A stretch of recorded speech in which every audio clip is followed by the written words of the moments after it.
Bonsoir, Sunjata le Conquérant. Oui, bonsoir frère Florent. Comment allez-vous? Je vais bien chez vous. Dieu merci, tout va bien. Merci beaucoup. Ok.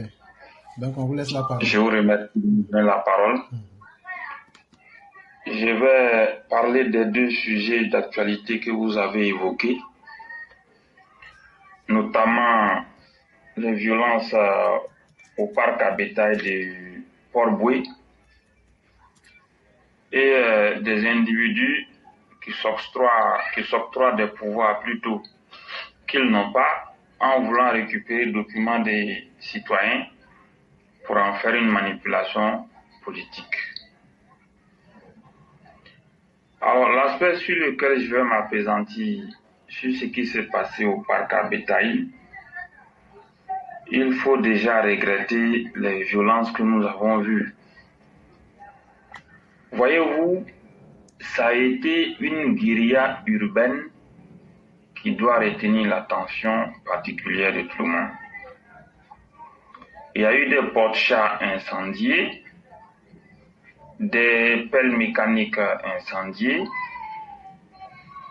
les 4x4 des policiers ont été incendiés et il y a eu beaucoup de dégâts matériels.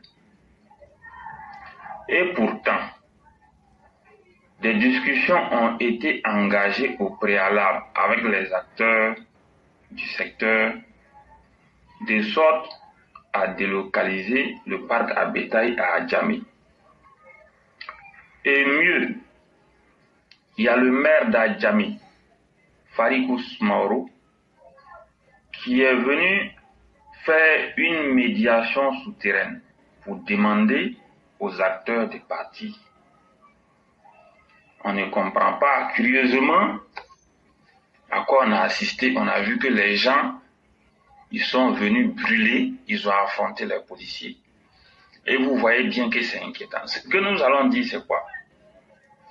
Vous avez évoqué beaucoup de points. Il faut que le gouvernement comprenne que le temps de l'amusement est révolu. Les gens, ils sont complètement dans autre chose. On vous a informé, on vous a sensibilisé, on vous a prévenu que vous devez partir. Pourquoi c'est au moment de partir qu'on cherche à incendier? Il y a un problème. Donc je pense qu'il y a quelque chose qui ne va pas. Et il y a quelque chose qu'il faut dire. Vous voyez, ces moutons, les gens vendent à 300 000 francs, 400 000 francs en Côte d'Ivoire ici. Ou bien à Abidjan si vous voulez. Allez-y au Niger, au Burkina ou au Mali. Ces mêmes moutons, vous allez dire 70 000 francs CFA, il n'y aura pas preneur. Personne ne va acheter. Mais le mouton, on ne sait pas par quel micmac. Le fait de les transporter pour arriver ici, il passe facilement à 300 000, à 400 000. Qu'est-ce qui ne va pas? Ceci pour dire quoi? Il est temps pour nous autres de s'investir dans ce secteur d'activité.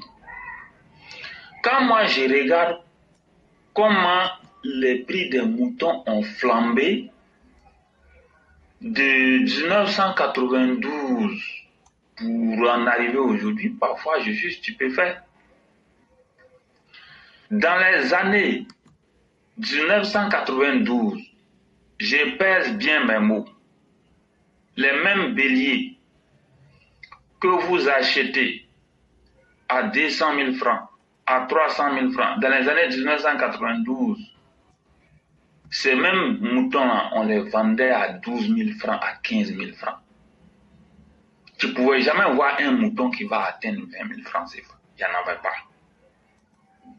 Cabri, 2 000 francs CFA. Les mêmes cabris qu'on vous vend 25 000, 30 000 aujourd'hui, les 2 000 francs CFA.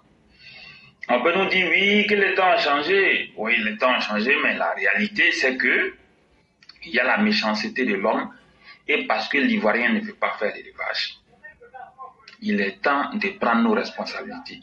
Ce qui s'est passé, c'est une guérilla urbaine qui doit retenir l'attention de tout le monde. Il faut que le gouvernement prenne ses responsabilités. On ne va pas accepter.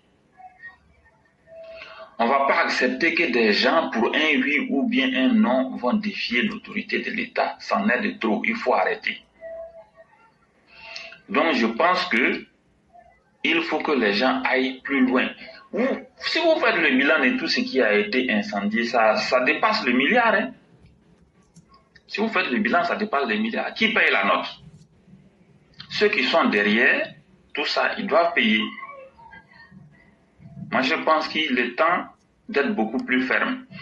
Maintenant, concernant l'individu en question, le B. Diaby, qui prend les documents avec ses employés pour venir faire la manipulation identitaire au compte d'étudiant Thiam et ses complices, il ne faut pas chercher loin. On n'a même pas besoin d'aller porter plainte à la gendarmerie ou bien à la police ou bien chez le procureur de la République. Le procureur de la République, s'il nous écoute à travers cette émission, il faut qu'il s'auto-saisisse de cette situation pour punir sévèrement tous ceux et toutes celles qui sont impliqués dans cette manipulation identitaire. On cherche à réveiller les vieux démons de l'ivoirité, on cherche à réveiller des problèmes sur lesquels ils étaient la dernière fois en 2020 et ils n'ont pas eu gain de cause. C'est le même problème qu'on cherche à réveiller pour déstabiliser la Côte d'Ivoire. Il faut que le procureur de la République sévisse, c'est tout. Il faut sévir. Le procureur de la République, la loi lui donne obligation de s'auto-saisir de n'importe quelle situation. Donc, on n'a même pas besoin de porter plainte. Il faut que la justice fasse son travail. On ne va pas laisser des délinquants ou bien des gens qui ne savent rien faire venir perturber la quiétude des Ivoiriens. C'est cela aussi. Ce n'est pas toujours qu'on est obligé de porter plainte. Il faut que le procureur de la République s'auto-saisisse pour trancher cette affaire, pour punir sévèrement tous ceux qui sont dans cette manipulation, de sorte à décourager ces acteurs de l'opposition qui cherchent à détruire la Côte d'Ivoire. Voici ce que je voudrais dire. Si vous avez quelque chose à ajouter, je vous écoute. Vraiment, merci beaucoup le concurrent. Merci pour tout ce que vous avez évoqué. Et effectivement, si le procureur déjà même pouvait s'en auto-saisir, ce serait encore chose extrêmement intéressante. Et donc, dans tous les deux cas de figure, il y a des actions qui s'imposent à chacun d'entre nous.